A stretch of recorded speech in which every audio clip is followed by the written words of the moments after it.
தன் குடும்பம் மட்டும் செழித்து வளர்ந்தால் போதும் என்ற நிலையிலே இருக்கின்ற முதலமைச்சர் இன்றைக்கு இந்த நாட்டை ஆண்டு கொண்டிருந்தார். திராணியற்ற முதலமைச்சர், திறமையற்ற முதலமைச்சர் திரு ஸ்டாலின் அவர்கள். இன்றைய தினம் திராவிட முன்னேற்ற கழகம் ஆட்சி பொறுப்பேற்று 5 ஆண்டு காலம் ஆகிவிட்டது.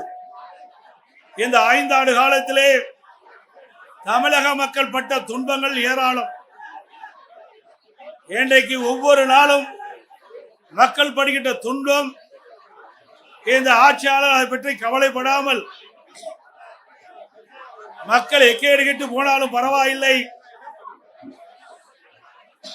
தன் குடும்பம் மட்டும் செழித்து வளர்ந்தால் போதும் என்ற நிலையிலே இருக்கின்ற முதலமைச்சர் இன்றைக்கு இந்த நாட்டை ஆண்டு கொண்டிருந்தார். இன்றைக்கு மக்களுக்கு விடுவு காலம் பிறக்கின்ற காலம் வந்துவிட்டது. திராவிட முன்னேற்ற கழகம் எப்பொழுது ஆட்சியிலே அமர்ந்ததோ அன்று முதல் இன்று வரை எங்கே பார்த்தாலும் கஞ்சா விற்பனை, போதைப் பொருள் விற்பனை, கள்ளச்சாராய விற்பனை, இப்படி தமிழகம் முழுவதும் சர்வசாதாரணமாக கிராமத்தில் இருந்து நகரம் வரை போதை நடமாட்டம் அதிகரித்து விட்டது. போதைப் பொருள் விற்பனை ஜரூராக தமிழகத்திலே நடந்து கொண்டிருக்கின்றது. இதை பற்றியெல்லாம் கவலைப்படாத முதலமைச்சர், பொம்மை முதலமைச்சர், திராணியற்ற முதலமைச்சர், திறமையற்ற முதலமைச்சர் திரு ஸ்டாலின் அவர்கள். இன்றைய தினம் நம்முடைய குழந்தைகளை சிறப்பான கல்வி கிடைக்க வேண்டும் என்ற அடிப்படையிலே பள்ளிக்கு அனுப்புகிறோம், கல்லூரியிலே படிக்க வைக்கின்றோம். அவருடைய எதிர்காலம் சிறக்க வேண்டும் என்ற அடிப்படையிலே எவ்வளவு கஷ்டத்துக்கு இடையிலும் நாம் பெற்ற பிள்ளை எதிர்காலத்திலே சிறப்பாக வாழ வேண்டும் என்ற அடிப்படையிலே நாம் பள்ளிக்கும் கல்லூரிக்கும் அனுப்பி வைக்கின்றோம். ஆனால் இன்றைய ஆட்சியாருடைய கொடுமையால் அந்த பள்ளி மாணவர்கள், கல்லூரிகள் அருகிலே கஞ்சா விற்பனையால் இன்றைக்கு அந்த மாணவர்கள் அதற்கு அடிமையாகி அவள் சீரழியக்கூடிய காட்சி தமிழகத்திலே பார்க்கப்படுகிறது. இன்றைக்கு பத்திரிகையில் ஊடகங்கள் வருகின்ற பெரும்பாலான செய்தி, இன்றைக்கு மாணவர்கள், இளைஞர்கள், பொதுமக்கள் போதைப் பொருளுக்கு அடிமையாகி சீரழியக்கூடிய காட்சியை அவ்வப்போது தொலைக்காட்சியிலும் பத்திரிகையிலும் பார்க்கக்கூடிய அவலங்களை கடந்த திராவிட முன்னேற்ற கழக ஆட்சியிலே பார்க்கப்படுகிறது. நெஞ்சையே பதற வைக்கின்ற சம்பவம் ஒன்று நடந்தது. திருநெல்வேலியிலே 9ஆம் வகுப்பு படிக்கின்ற மாணவிகள் பள்ளியிலே மது அருந்தக்கூடிய காட்சி எவ்வளவு வேதனையாக ஒரு சம்பவம் என்பதை நாம் எண்ணி பார்க்க வேண்டும். நம்முடைய குழந்தையுடைய எதிர்காலத்திற்காக பள்ளிக்கு அனுமதிக்கின்றோம்.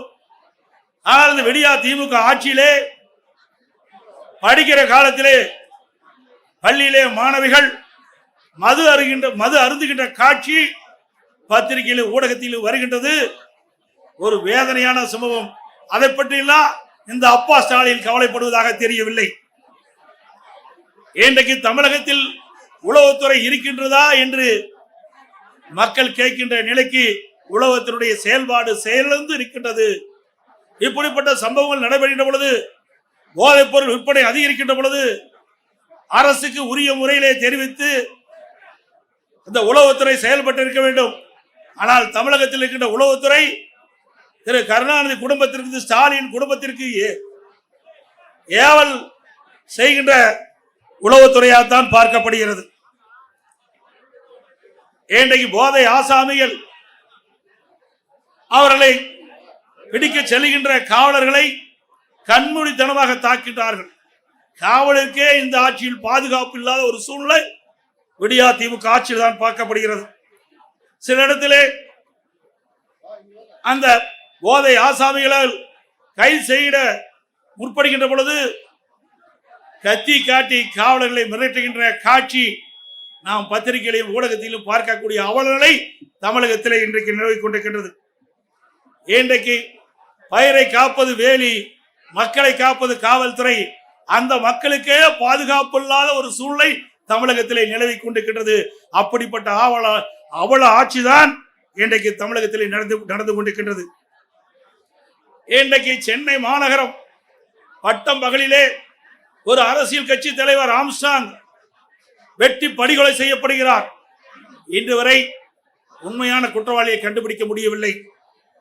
அதே போல திராவிட முன்னேற்ற கழகத்திலே கூட்டணியில் அங்க வைக்கின்ற காங்கிரஸ் கட்சியினுடைய திருநெல்வேலி காங்கிரஸ் கட்சியுடைய மாவட்ட தலைவர் திரு ஜெயக்குமார் அவர்கள் வெட்டி சாக்கப்படுகிறார். அவர் எரித்து கொலை செய்யப்படுகிறார். அந்த கொலை குற்றவாளிகளும் இதுவரை கண்டுபிடிக்க முடியவில்லை. இன்றைக்கு ஒரு 15 நாட்களுக்கு முன்பு நாங்குநேரில் இருசக்கர வாகனத்தில் போதை ஆசாமிகள் சாலையிலே சென்று கொண்டிருந்தவர்களை வெட்டி சாக்கின்றார்கள். அதிலே 2 பேர் படுகொலை செய்யப்படுகிறார். அதே போல சிவகங்கை மாவட்டம் அந்த பகுதியில் இருசக்கர வாகனத்தில் போதை ஆசாமிகள் சென்று கொண்டிருந்த பொழுது சாலை ஓரமாக நின்றவர்களை வெட்டி சாய்க்கப்படுகின்ற காட்சி இந்த ஆட்சியிலே பார்க்கப்படுகிறது. இந்த ஆட்சியிலே பாலியல் வன்கொடுமை நடக்காத நாளே இல்லை. இன்றைக்கு கிருஷ்ணகிரியில 2 வயது குழந்தையை கூட விட்டு வைக்கலை. திராவிட முன்னேற்ற கழக கட்சியை சேர்ந்த ஒருவர் 2 வயது பச்சிளம் குழந்தையை பாலியல் சீண்டல் ஆளாக்கி கொலை செய்யப்படுகின்ற நிகழ்வு இந்த ஆட்சியிலே தான் பார்க்கப்படுகிறது. நாமக்கல் மாவட்டம் குமராபாளையத்தில் வீதியிலே விளையாடி கொண்டிருந்த 9 வயது சிறுமியை ஒரு காம கொடுகிறன் அந்த சிறுமியை அழைத்து சென்று பாலியல் வன்கொடுமை செய்யப்பட்ட காட்சி தொலைக்காட்சியிலே நாம் பார்த்தோம். இதையெல்லாம் எந்த அளவுக்கு இந்த ஆட்சியிலே கொடுமை நடந்து கொண்டிருக்கின்றதை நாம் எண்ணி பார்க்க வேண்டும். இன்றைக்கு மதுராந்தகம் அருகிலே இருசக்கர வாகனத்திலே சென்று கொண்டிருந்த ஒரு பெண்மணியை சில பேர் கடத்தி சென்று பாலியல் வன்கொடுமை செய்கின்ற நிகழ்வு இந்த ஆட்சியிலே தான் பார்க்கப்படுகிறது. அண்மையிலே 3 நாட்களுக்கு முன்பு தூத்துக்குடி மாவட்டம் விளாத்திக்குளம் பகுதியிலே பள்ளியிலே படிக்கின்ற மாணவி அந்த மாணவியை கடத்தி சென்று பாலியல் வன்கொடுமை செய்து கொலை செய்கின்ற ஒரு துர்ப்பாக்கியமான ஆட்சி இந்த ஆட்சியிலே பார்க்கப்படுகிறது. அந்த உடலை வாங்க 3 நாட்கள் அந்த சம்பந்தப்பட்ட பெற்றோர்களுடைய உறவினர்கள் சாலையிலே மறியல் செய்த காட்சி நாம் தொலைக்காட்சியிலே பார்த்தோம். அதே போல அண்ணா நகரிலே ஒரு சிறுமி பாலியல் சீண்டலுக்கு ஆளாக்கப்பட்டு நீதிமன்றம் மாநில காவல்துறை விசாரிக்கப்பட்டால் நியாயம் கிடைக்காது என்று சிபிஐ விசாரிக்க வேண்டும் என்று தீர்ப்பளிக்கப்பட்டது.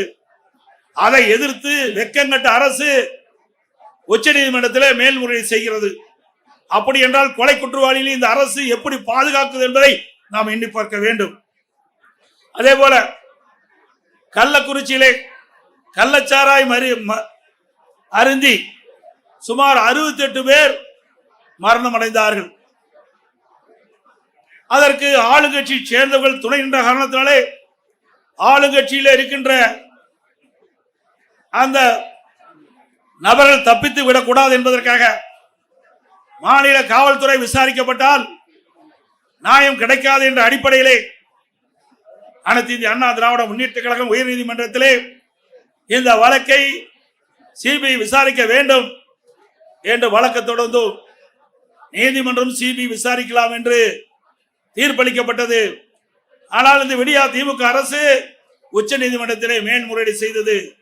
இதிலிருந்து நாம் பார்க்க வேண்டும், குற்றவாளிகளுக்கு துணை நிற்கின்ற அரசாங்கமாக திரு ஸ்டாலின் அரசு செயல்பட்டது என்பதை நிரூபணமாயிருக்கின்றது. அதே போல அண்ணா பல்கலைக்கழகத்திலே மாணவி பாலியல் சீண்டலுக்கு ஆளாக்கப்படுகிறார். அதிலே ஒரு அமைச்சர் திமுக கட்சி சேர்ந்தவர்கள் எல்லாம் ஈடுபட்டிருக்கின்றார்கள். ஆனால் அந்த வழக்கு நீத்து போகின்ற அளவுக்கு இன்றைய நிலைமை இருக்கின்றது. மீண்டும் அண்ணா திமுக ஆட்சி மலரும், இதை தூசி தட்டி எடுக்கப்பட்டு உண்மை குற்றவாளிகளை சட்டத்தின் முன் நிறுத்தப்படுவார்கள். அதே போல இன்றைய ஆட்சியாளர்களை தினந்தோறும் கனிம வளங்கள் கொள்ளையடிக்கப்படுகின்றன. இன்றைக்கு கரூரிலே ரவுடிகளை வைத்து ஒரு நாள் ஒன்றுக்கு 3000 லாரிகளில் மணல் அள்ளப்படுகின்றது. தினந்தோறும் 1.5 கோடி ரூபாய்க்கு கனிம வளங்கள் கொள்ளை போகின்றன. பகிரங்கமாக மணல் கடத்தப்படுகிறது. நம்முடைய முன்னாள் அமைச்சர் அருமை சகோதரர் விஜயபாஸ் அவர்கள் காவல் நிலையத்தில் புகார் கொடுக்கின்றார். அங்கிருக்கின்ற மாவட்ட ஆட்சித்தலைவரிடத்திலே புகார் கொடுக்கின்றார். சம்பந்தப்பட்ட துறை அதிகாரத்திலே புகார் கொடுக்கின்றார். எந்த புகாரும் அவர் எடுத்துக் கொள்ளப்படவில்லை. அதிகாரிகளுடைய துணை கொண்டு இதுவரை மணல் கொள்ளை சர்வசாதாரணம் நடந்து கொண்டிருக்கிறது. அங்கே ஒரு திமுக முன்னாள் அமைச்சர் முழுமையாக இந்த கனிம வள கொள்ளையிலே ஈடுபட்டிருக்கின்றார். ஆக இப்பொழுது இருக்கின்ற அதிகாரிகள் அத்தனை பேரும் இந்த கனிம வள கொள்ளைக்கு துணை வகிக்கின்றார்கள்.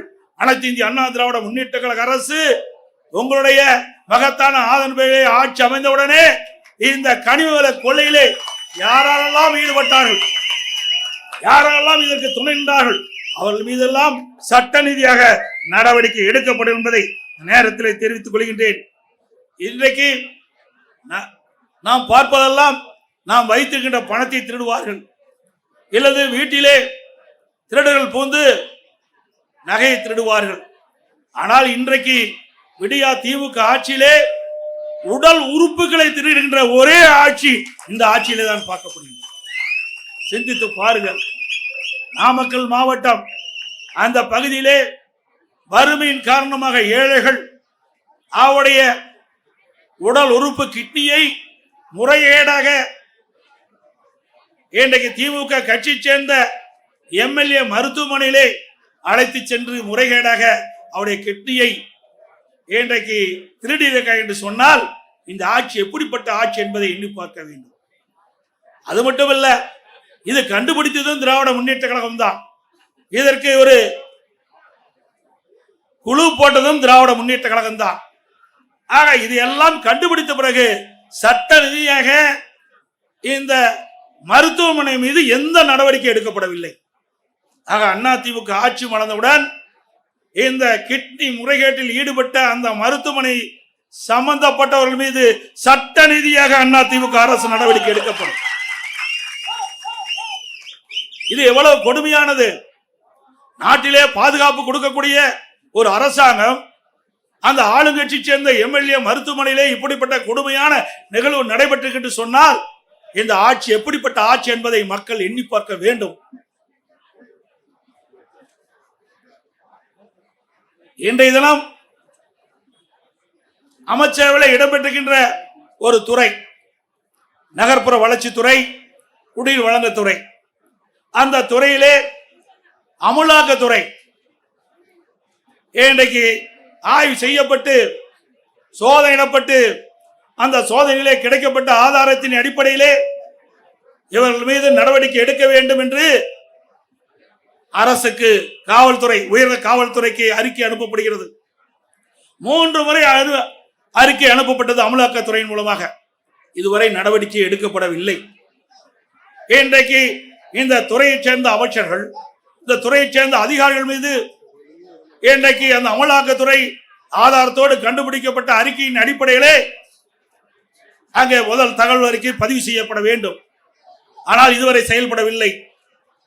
உடனடியாக அனைத்து இந்திய அண்ணா திராவிட முன்னேற்ற கழக கட்சி உயர் நீதிமன்றத்தில் வழக்கு தொடரப்பட்டு நீதி அரசர் இன்றைக்கு அமலாக்கத்துறை ஆதாரத்தோடு கண்டுபிடிக்கப்பட்டிருக்கிறது.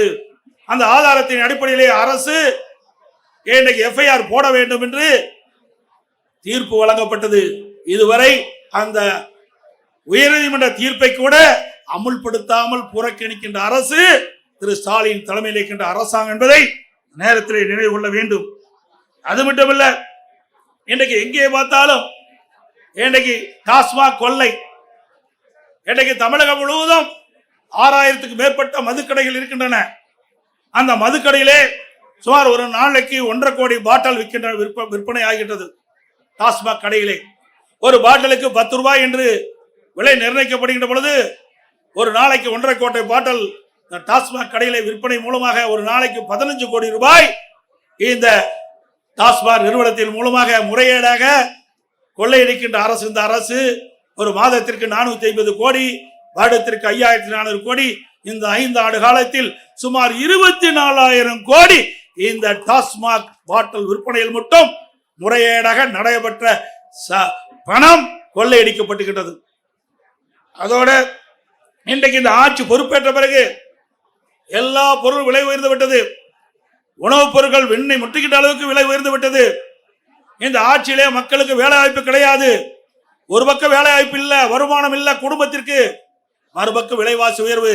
அரிசி விலை உயர்ந்து விட்டது, எண்ணெய் விலை உயர்ந்து விட்டது, பருப்பு விலை உயர்ந்து விட்டது, இன்றைக்கு மளிகை சாமானுடைய பொருள் உயர்ந்து விட்டது 40%.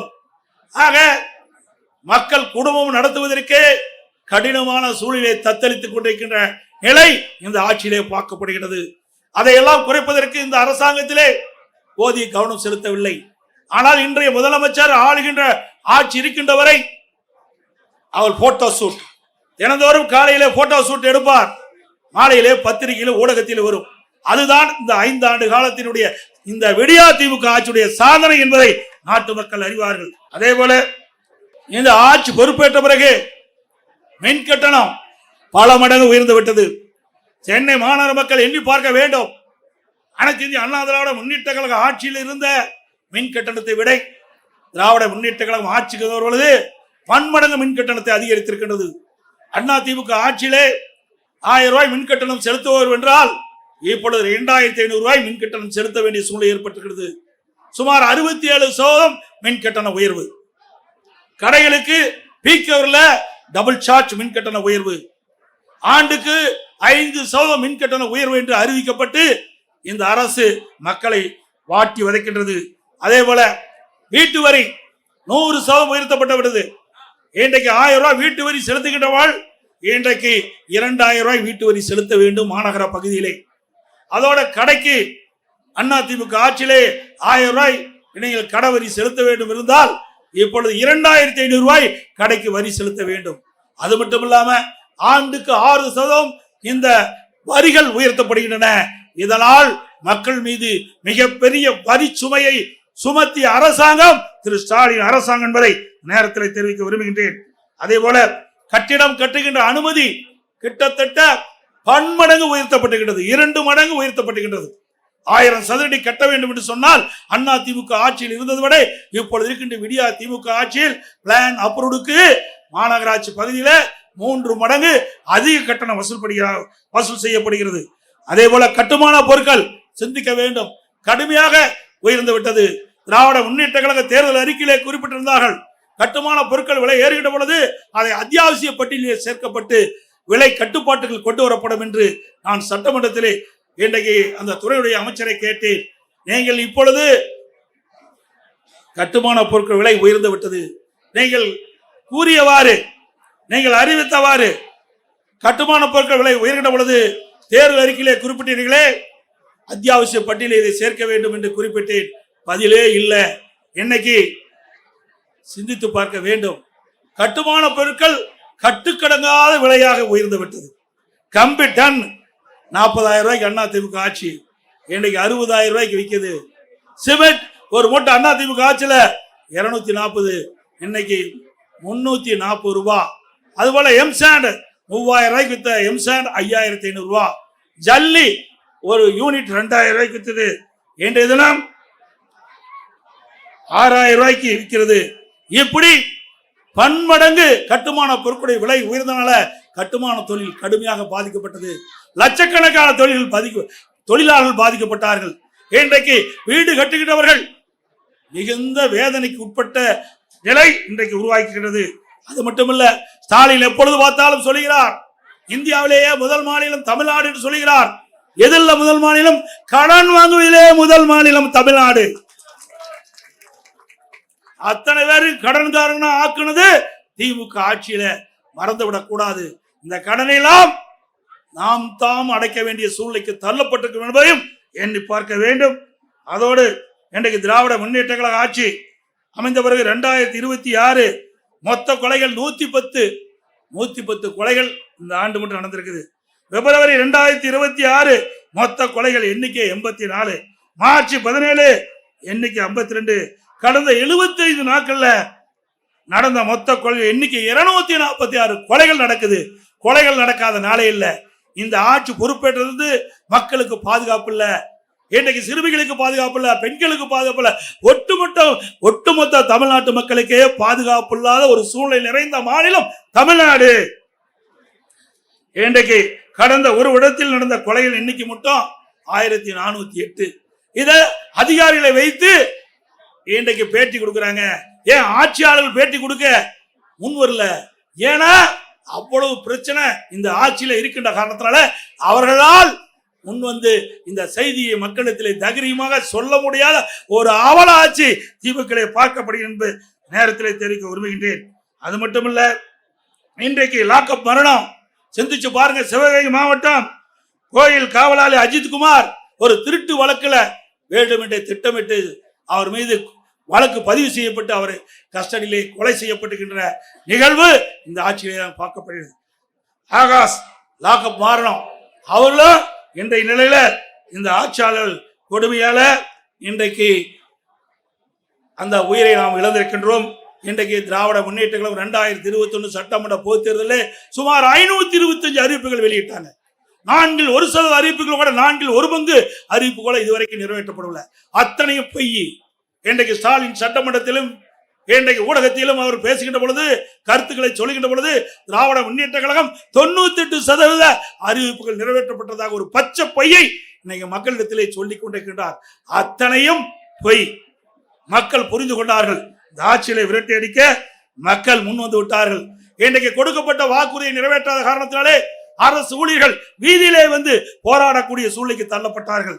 அதே போல தூய்மை பணியாளர்கள் எப்படி கொடுமைப்படுத்தினார்கள் இந்த ஆட்சியிலே என்பது அத்தனை பேருக்கும் தெரியும். ஊடகத்திலும் பத்திரிகையிலும் பார்த்தோம்.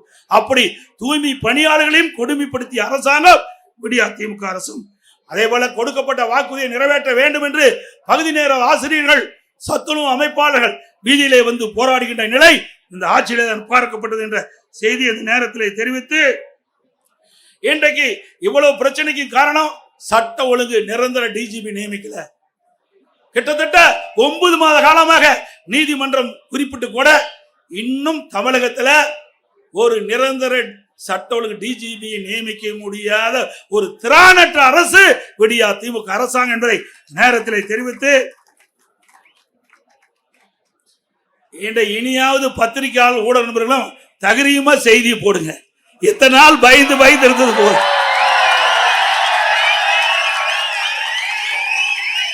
நான் சொல்லுவது அத்தனையும்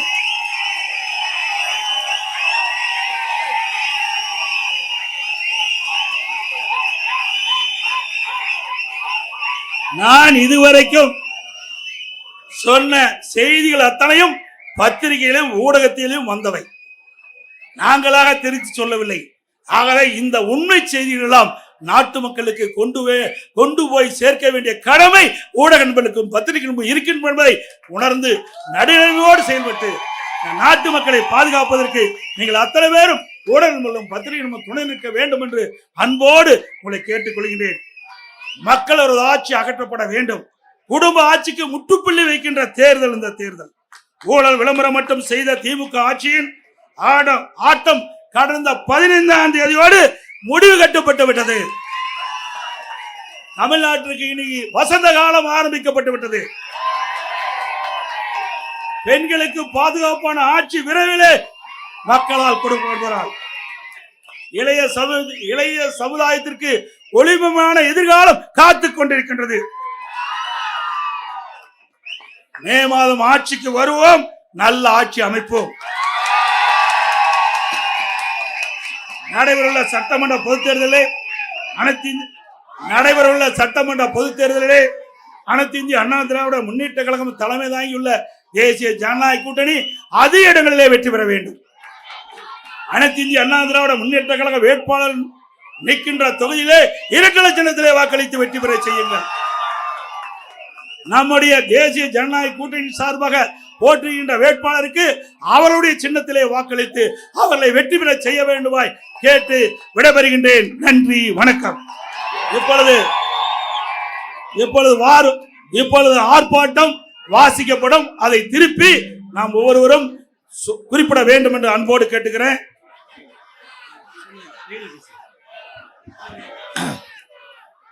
கண்டிக்கின்றோம் கண்டிக்கின்றோம் ஸ்டாலின் அரசை கண்டிக்கின்றோம் ஸ்டாலின் அரசை கண்டிக்கின்றோம் விடியா திமுக அரசை கண்டிக்கின்றோம் கண்டிக்கின்றோம் கண்டிக்கின்றோம் கண்டிக்கின்றோம் பொம்மை முதலமைச்சரை கண்டிக்கின்றோம் கண்டிக்கின்றோம் 8 திக்கும் போதைப் பொருட்கள்